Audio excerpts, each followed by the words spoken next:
So it's been about a month since my friend passed away, and this whole entire month it flew by so quickly, but it also doesn't even feel real. Like everything still feels so surreal to me.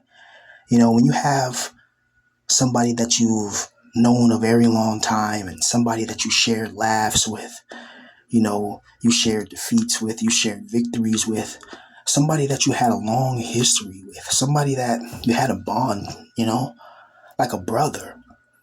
And then that person goes through enough psychological torment to,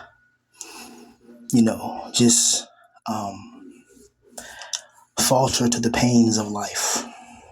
And it really sucks when you really think about it, because that was a good soul. That was a good person. And with so much to offer the world, and how many men out there are suffering mentally. This is why I say, men, you have to focus on your mental health, and you have to do things nice for yourself every once in a while. I understand, and we may be in a very bad economic position. I understand that we may not be the most tallest, we may not be the most handsome, but whenever you have a little bit of money or a little extra money or something like that, treat yourself. Get that cheesecake, get that ice cream, get whatever it is you want, get that hamburger, whatever it is that you want, get it, because you've been through a lot and you're strong. And you got to realize that a lot of us who have these difficult types of lives and situations and events that happen to us, it hardens our soul and it makes us stronger, in a way. And what I mean by stronger, I don't mean stronger as in, yeah, it's good to suffer. No, no, no, no, no, no. I mean stronger in a cold way. Like it's like you can see how the Joker became the Joker. You can see how certain quote unquote bad guys in movies, how they turn into bad guys.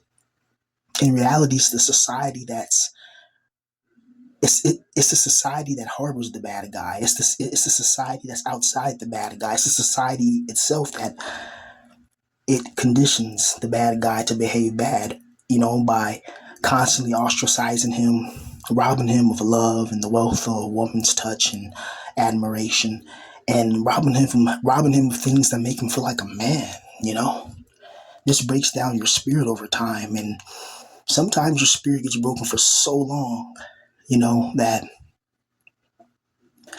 it just never recovers. Like, my friend, he had a girlfriend about 5 years ago, you know, but, they broke up, and, he kind of never really got over it, even though she had about at least three different boyfriends since him then, especially all the way to now, because he kind of kept tabs on her. I kept saying, bro, it's over, but some people, when you're psychologically defeated, when you're psychologically destroyed, when you're in such a bad position, you try to hold on to anything. It's like being in an abyssal ocean. And that's the best way I can describe it. It's like, imagine being inside a giant whirlpool and it's pulling you to the center. And you try to grab on wood, anything to try to stay afloat and try to get out of the vortex, That's how it is being pulled into the evil of this world. And it's sadistic, But we must carry on because we are soldiers. We've been through a lot of trials and tribulations that it would have broken weaker men, but we're strong. And we got to take this energy that's inside of us and we got to create something great, That's why I encourage all of you guys, man, find a hobby. Find something that brings you joy. Find something that brings you happiness. Find something that you're talented in and just go for it. Maybe you never will get famous for it, but just don't do it for the sake of trying to be famous, because then it just makes things more complicated. But just do it for the sake of doing it for the sake of loving it, because you love it. It's like something that you would do even if money didn't exist, like even if money didn't exist, I would still love to rhyme and do poetry and stuff like that. Like I love stuff like that, or I love philosophy. I love history. I love wisdom. I love knowledge. I love I love to always educate my mind. I feel like every day you should read something. Every day. And now there's been times where I haven't read every single day, right? You have those times where you're so depressed you don't even feel like reading really, but I try to read every single day if I can. I try. If I can read something, like I don't care what it's about, like and it's always something interesting, but within a different like field. You know, it's I think it's good to be well rounded in different types of things. Because the world is vast, and a lot of us we never get to really see it. So just having knowledge in certain things it just makes things a little bit more interesting and expands your brain. The human brain is like a sponge. It's if you train it well enough, it can take in new knowledge and adequately affect your life, in a positive way. That's why I say, for guys like us, we struggle with not having a girlfriend, and it's not just the reality of not having a girlfriend. It's just the length of time that you haven't had a girlfriend, and you're a grown man. You're past the age of 25. You're past the age of 22, and if you don't have a girl within your early or mid 20s, people are looking at you weird. And then when you go into your 30s and you're not married with no kids, people are looking at you like, okay, dude, what's wrong? Like, okay, like what happened? Is something wrong with you? Then, you just notice how people treat you. They look at you like you're the hunchback of Notre Dame. They look at you like you're some type of monster. Some type of Resident Evil biolab creature that escaped through the test tube. And now it's running rampant in the halls. It's running rampant through the halls and causing trouble and drama. It's just, it's this world, man. It's astonishing that you have billions of people that still have hope in the artificially created structures and systems in place. Don't they see that there could be a high possibility of a economic collapse happening within our lifetime, something that we've never seen since the days of the Great Depression, or something that can rival or even surpass the days of the Great Depression, you know? And if we have that, there's going to be a lot of poverty. It's going to be something that we haven't seen in our lifetimes. It's going to be just catastrophic, and you can just imagine the details with that. But it's extremely difficult though, to carry on. A lot of us, man, it's it's like what really grinds at your soul and what really breaks it apart. And this is how you know that the archonic matrix is real. The archons, the demiurge, just like the way the world is set up is for every single day, it's to do the same exact shit. The same thing every single day. And you're doing that for money, which is it's not infinite. It's finite, meaning that it's temporary, meaning that it doesn't last forever. So you have a limited resource and you have limited amount of time on earth, yet they program the system in a way that you trade your limited time on earth for money in order to just survive because you're not thriving. Like very few people are working their jobs and they're able to just take a vacation anytime they want. They're able to buy a Bentley coupe, they're able to buy a mansion. Most people that work their 9 to 5 jobs, they can't really take vacation off like that because they need the money. And then vacation's even more expensive nowadays as well. So it's like you gotta be rich. So it's like they want you to be rich to even survive. That's what it feels like, doesn't it? It's like you got to be rich to even just get basic necessities in a lot of places. And it's like, when you're somebody that doesn't have any type of financial connections or a lot of affluent friends, or even if you do have some affluent friends or associates, they're not going to just put you on your feet without getting the benefit. Like people, you got to understand that when people are like the world is a transactional place. When you go to McDonald's and buy a McSlop burger, you're gonna have to give some money up, just to get that, what they would call food. I don't know what kind of chemical composition it is, but they call it food.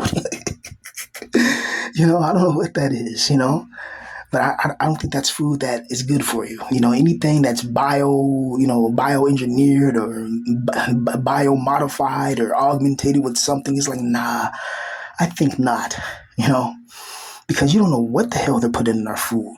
I've noticed that I've been getting sick a lot, and I noticed that it correlates with the food I'm eating, and I noticed that You got to treat food like medicine. Food shouldn't just be eaten because it's like just to be a glutton or just because you like the taste. Yes, taste is important. Of course, you got to get something that tastes good. But I noticed that food should be for medicine. You should look at this fruit. You should look at this component. You should look at this, chemical composition and this, you know, fruit or vegetable, and you should say, okay, so this heals the arteries inside the heart. I'll take some of this. I'll take some beet juice. Okay, I take some carrot juice. Okay, this heals the muscles and the sinews. Okay, this adds more calcium in the bones. Okay, this tightens the brain synapses and makes sure the electrical functionalities actually occur instantaneously within the brain. Okay, I take some of that, some magnesium. Okay, that's how I look at food. Food is medicine. You know, and sometimes we overindulge. Sometimes you get those chili cheese fries. Sometimes you get something that's very unhealthy. But it's everything in moderation, right? But I really believe that when you're in our position, it's difficult to try to be picky with your food if you don't got a lot of money. You got to eat what you can eat. You got to get what you can get and what you can budget. Like you're in survival mode. You're in sci-fi Stalingrad. In sci-fi Stalingrad, you got to do what you got to do to survive. There's lions, there's monsters, there's goblins, there's trolls, there's sea fairies, there's all types of things. There's sprites, there's pixies, there's mermaids. There's all types of monsters of the myth that roaming about, and you got to get past all those monsters and try to achieve victory. You know, but it's hard. It's extremely difficult to try to stay focused in this world when you don't have any love or support, man, and you're trying your best, and every day you try to maintain, every day you try to just stay sane. But the way this world is it's just so constricted, the way it's designed to just grind you and break you down, there's no room for creativity. What if somebody is tired of, working at a Foot Locker? What if they want to open up I don't know, some type of film company? What if they're an aspiring, film producer, and like their talent is actually producing the next Lord of the Rings movie, but instead of producing the next Lord of the Rings movie, they're working at Jack in the Box, or they're working at Carl's Jr., or they're working at McDonald's because they don't have the opportunity to even get to a position or even know the right people that can allow them to do that because they have to survive. They have to work for money, you know? That's what sucks about this world. It destroys and saps your creativity. And the time you come home from work and the stressing and the depression and then, the mental anguish of not having a woman. And then what if you're a grown man past the age of 25 and you're still a virgin? That hurts inside. It's hard to build confidence from that, you know? God forbid you get into your 30s and you haven't, engaged in no sexual alleviation, because that's going to break your mind even more. And then they're going to still question you. Well, how come you don't have any kids? How come you don't have this? How come you don't have that? And it's really crazy, isn't it?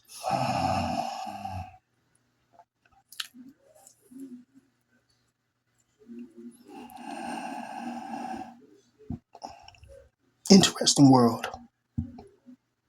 Very interesting indeed. I just, I just want to be free, you know, free from judgments, free from oppression, free from stress, and free from depression and all the anguish, and free from, just liking things I can never have as well. That's another problem, is that there's certain things in your life that you really, really, really, really want. Like you really, really, really, really want a beautiful girl in your life, right? It's like you really, really, really want $1 million in your life, right? Like you really want these things because that would change your life for the better. If I had $1 million, my life would change overnight, and it would be pretty cool, but I'm not an idiot. I understand that. First of all, how you gonna get that? What are you gonna do with that million? Like, first of all, when you try to put that in the bank, they're gonna question you, and then you gotta pay taxes on that million. First of all, they're gonna question you, see how you even got that type of bread. That type of bread, you gotta be low key about. That's crazy. Even in the system, like if let's say you take $2 million to the bank, and like you have no history of even earning that money. They can come and actually arrest you or question you, even though that's your money. That's a prime example of a police state. How come people don't realize that? That's so dystopian. It's so dystopian. The reason why is most people don't, it's not are not gonna come to with $1 million in a bag or something like that. No regular people are gonna do that. A lot of people use it. It's everything is wireless, everything is digital now. So big money like that is handled digitally mostly. But there's still times where people can get access to that, but usually they have a history of where that money went, the money being generated, the money going from this person to that person. Like there's a trail. Like the FBI records all that.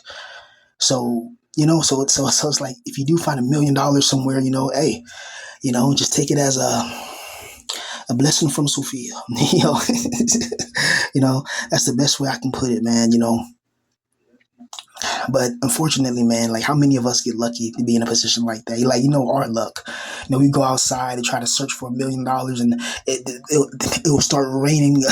it was it will start raining hellfire or something like that, just to keep us in or something like that. While somebody else gets to find it. You're like, damn, man, I just wanted to change my life for the better, man. And there's always things trying to hold me down and pull me down. Ain't that something? You know, it's crazy. So I want to encourage you guys, man. I know it's hard out there because it's hard for me, but we have to find our path. We have to find our destiny. What are we here for? Are we here just to be pretty much subservient robots? Or can we have our own thoughts, our own creativity, our own innovation, our own soul, our own customization, our own flavor, our own spirit? Can we have that? A spirit of adventure, a spirit of excitement, a spirit of innovation, a spirit of creation and integration with different types of magical associations, things that you can just think instantaneously and bring into existence. You know how amazing that would be to be able to be a god, to be able to create your own worlds and dimensions, to create your own heavens. You know how cool that would be to have your own angels, to have your own anything you can imagine. It just instantly appears before you, right? You don't have to worry about all the things that we get to worry about here, like when you get to the pleroma, according to Gnosticism, according to the Gnostic text. I don't know, man. I truly feel like there's a lot that we don't know, and a lot that's probably hidden and going to stay hidden. But in this world, you do see a pattern, though. I will say that there is a particular pattern that you will take notice of, and that pattern is suffering. That pattern is constantly being rejected and constantly being subjected to pain. You know, some of the most painful memories that you have, it comes from family members. Some of the most painful memories you have, it comes from friends betraying you. Some of the most painful memories you have, it comes from strangers attacking you. So it goes to show you that this world is a predatory world. It's predatory. It rewards those who are evil and wicked and sadistic. It rewards them. It encourages them. It nourishes them. So it shows you that this world rewards wicked and evil souls. When people talk about hell, we're already in hell. Look around. Do you see some of the crap that be happening? And the things you see on the news is not even half of the things that really go on. There's things that go on right now that you can't even imagine that's going on. And, people are sworn to secrecy not to talk about it, and swear security oaths and take security pledges and all types of other type of things, right? You learn, like, once you reach higher degrees of masonry, there's certain things that open up, and I'll just leave it there. What a strange time to be alive as well, guys. We're on the precipice of something immense that's coming into existence, that's coming into creation, that's coming into fomentation, that's coming into rotation. Something is coming, and I believe it's going to be artificial intelligence, integration, acceleration, stabilization, meaning that the whole world is going to be fully artificially integrated into some type of artificial matrix. you know Wait till the AI starts reading our minds. Wait, they're already doing that, right? Right? But wait till it becomes like so sci-fi that it's like, damn, This was supposed to be only in the movies, but now what we're seeing in the movies, we're seeing in real life. I think that's called predictive programming. Indeed. Indeed. What a life, man. What an existence that we find ourselves in. Find ourselves not really being ourselves. Because how can you be yourself when you're always in survival mode? Let me tell you something, gentlemen. Listen carefully and concisely and precisely. You are not yourself when you're hurt and you're in pain. So don't think and don't equate your self worth to what you are right now when you're defeated and depleted of energy and resources, when your emotional energy is zero. It's null and void and destroyed in a shadow abyssal void. You have no confidence or belief in yourself because you never had a woman really love you, and people don't understand that because how can they understand if they never stepped foot in sci-fi Stalingrad? It's like somebody that that's fighting on the Western Front in France somewhere. Not saying it was just so easy, but compared to the Eastern Front, it's a totally different ball game, and they're trying to tell you how to survive. It's like no, having a woman in a man's life, it increases your confidence in yourself. It does. Having a good girl with a good personality, she's clean. She knows how to clean her behind. She knows how to give some sexual alleviation. Um, she's there for you. She loves you. She cares about you. She cares about peace and tranquility. She doesn't like arguing, or whenever there's a disagreement, you guys talk it out. And you come to understand each other. That's rare. They say that's a soulmate, but a lot of us in this position, if we even had soulmates, they're chasing Chad. They're chasing Chad and Tyrone. So what are we so what are we supposed to do, man? What are we supposed to do when they're chasing Chad and Tyrone? Like the girl of your dreams, the girl that you have a crush on she's chasing somebody who doesn't really care about her. But if you would have got her, you would have gave her the world, And that's what sucks. But then it turns men cold. It turns men to the dark side like the Sith, you know? And it's crazy to say, but on the dark side, on the side of the villains, you you see things more clearly and precisely and pristine and clean, indeed. Because sometimes when you're in a sick, twisted society that's evil, it's founded off of warfare, destruction, corruption, sexual seductions, and all types of evil and deviancy and delinquency.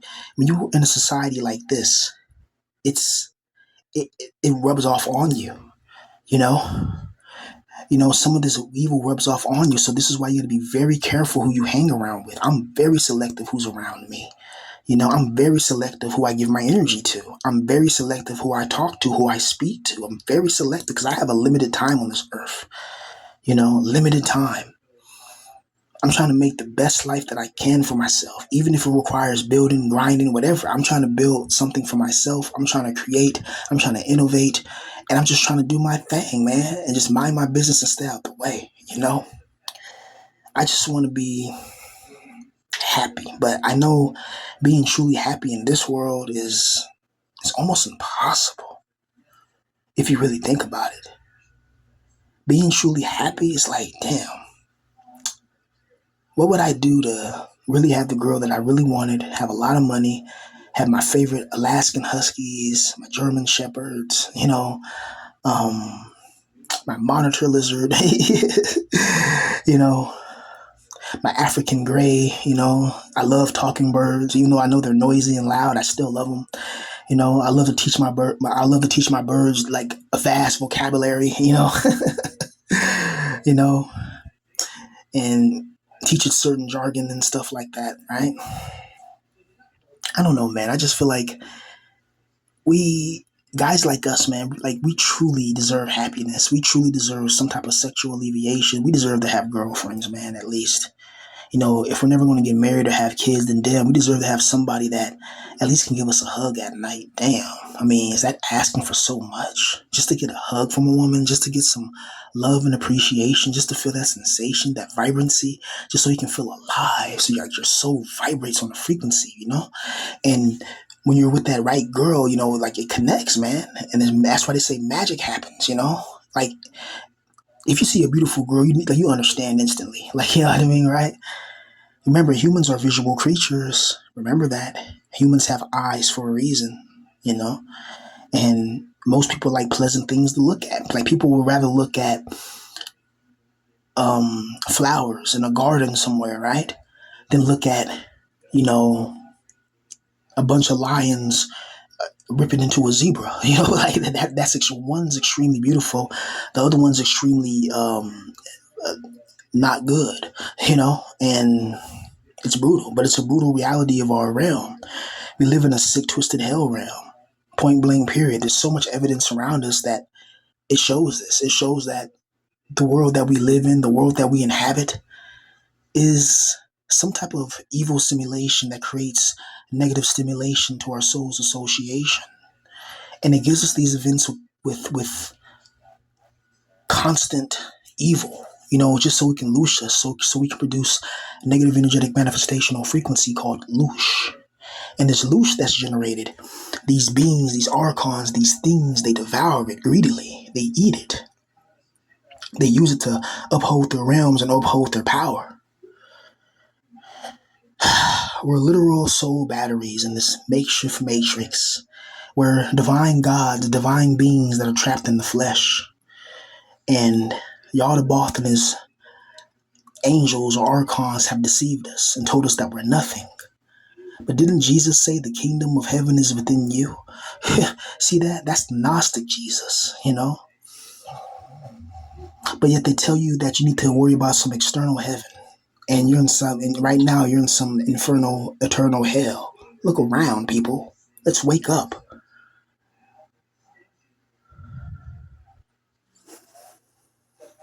Whoever created this and established this and gave us this existence is evil, wicked, twisted, and sadistic. Look what happens when good people, get attacked, when good people get robbed, when good people get, mistreated. Nothing happens. There's no retaliation from the good side. Evil gets more bolder, it gets more confident, and it starts to thrive even more. Once evil knows it can do something once, it will try to do it again and again and again and again until it meets a stronger force that stops it. Remember, power only respects power. A Tyrannosaurus Rex is not going to bow down to a tiny little lizard. No. But if that lizard turns to about 70 feet, then the Tyrannosaurus Rex maybe will respect it, if it turns giant, That's just how it is. That's like the nature of this evil abyss that we find ourselves in, you know? It's weird, man. It's a weird, strange realm because coming from a spirit that's pure, coming from a spirit that comes from the divine, you can see all the wickedness and the evil. You can see it. Look, that's wicked for a politician to lie to the people and sit there enjoying, some type of secret society or organization behind the scenes and not disclose that because they swore a blood oath for secrecy. And they can never tell it because if they tell it, then you know what's going to happen. It's going to be a Splinter Cell mission. So you have things like that going on. You have a subset of society that doesn't even know that there's another subset of society that's even in existence because as Manly P. Hall said, they utilize codes and languages and signs and symbols. As Manly P. Hall said, signs and symbols run the world. And he's indeed right. Indeed, signs and symbols run the world. Everybody knows about the Illuminati hand signs and all that. And Illuminati one eye and holding your hand in the one eye and the one eye in the video games and animes and everywhere, Scary when you think about it deeply, because that means we're already in the cage, we're already trapped, we're already like it's like we're bait. It's like if you ever been fishing before and you set out the bait, and you wait. Sometimes it can be 5 minutes, 10 minutes, an hour, 2 hours, 3 hours, several hours. Like, you know what I mean? Like, if you're not really hitting any fish, and then boom, all of a sudden the fish, you feel the fish tug. Then you try to reel the fish in, but you don't want to reel it in too quick because you may snap the line. So you got to reel it in a bit. You got to reel it in a little bit. Let the fish give a little leeway. Then reel it in a little bit. You got to wrestle with the fish. Sometimes the fish is strong. Life kind of feels like that in a way. It does. Because what's tricky about this life is that it gives you genuine moments of happiness. When you get that video game, you're happy. When you look at that girl on Instagram and you enjoy some time with her behind, you know, Those create joyous moments when you get some ice cream, you get your favorite food, those create joyful moments, but then they're always followed up with pain and agony to balance it out. So this world gives you an illusion of choice, an illusion of victory, an illusion like you have power, but in reality it's rigged like it's skill-based matchmaking in Call of Duty. Absolutely brutal.